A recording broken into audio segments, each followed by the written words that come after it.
അളിയൻ കാര്യമൊന്നും അറിഞ്ഞില്ലേ? ഇല്ല. എന്നാൽ ഇനി ഞാനത് പറയാം, ആരും ഞെട്ടരുത്. പ്രധാനമന്ത്രി നരേന്ദ്രമോദി വയനാട് സന്ദർശിക്കുമ്പോൾ 2000 കോടി രൂപ വേണം എന്നാണ് നമ്മുടെ മന്ത്രി റിയാസ് ആവശ്യപ്പെടുന്നത്. ആര് പറഞ്ഞു? ഞാൻ പറഞ്ഞു.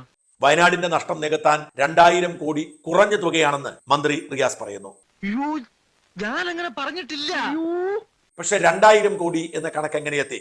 അതെ, അതാണ് എനിക്ക് ഇപ്പോഴും മനസ്സിലാവാത്തത്. വയനാടിന്റെ പുനരധിവാസത്തിന് 2000 കോടി വേണോ? ചോദ്യം പ്രസക്തമാണ്. എങ്കിൽ ആ വിഷയം ചർച്ച ചെയ്യാം. ചർച്ച വേണ്ട, ചർച്ച വേണം. അടിച്ചു മാറ്റാൻ വേണ്ടിയുള്ള ഒരു കൊട്ടക്കണക്കല്ലേ?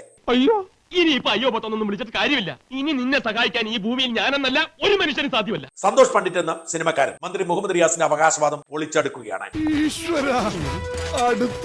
ഇപ്പൊ നിലവിൽ കൊടുക്കാന്ന് പറഞ്ഞ വീടിന്റെ എണ്ണം ഒന്ന് കൂട്ടുകയാണെങ്കിൽ ഇപ്പൊ തന്നെ 1000 കിട്ടും. ഈശ്വര, ഓരോന്നോരോന്നെ പുറത്തേക്ക് വന്നോണ്ടിരിക്കുകയാണല്ലോ. ആകെ 400 വീട് മതി. അതും ശരിയാ. ഒരു 7 ലക്ഷം രൂപ നമ്മൾ അവരുടെ ആളുകളോട് തന്നെ പറയാം, എടാ നിനക്ക് ഇഷ്ടമുള്ള സ്ഥലം നീ തെരഞ്ഞെടുത്തോ.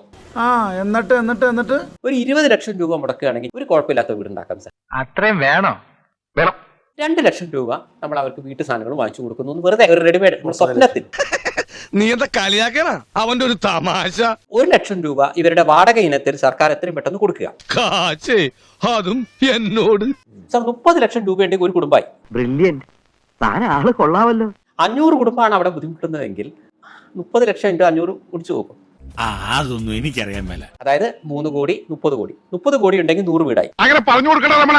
അപ്പോ 500 വീടിന് 150 കോടി രൂപ ഇന്ന് സർക്കാരിന്റെ കയ്യിലുണ്ടെങ്കിൽ, സത്യം പറയാമല്ലോ, കാലണ കയ്യിലില്ല. ഈ പത്രാസ് കാണിച്ച് ജീവിച്ചു പോകുന്നേ ഉള്ളൂ. 20 ലക്ഷത്തിന് സാർ പറഞ്ഞു നല്ലൊരു വീട് ഉണ്ടാക്കി കൊടുക്കാം.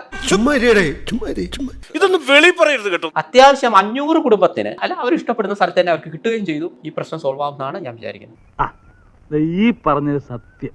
നിനക്ക് വിവരമുണ്ടെന്ന് ആദ്യമായിട്ട് തോന്നിയത് ഇപ്പോഴാണ്.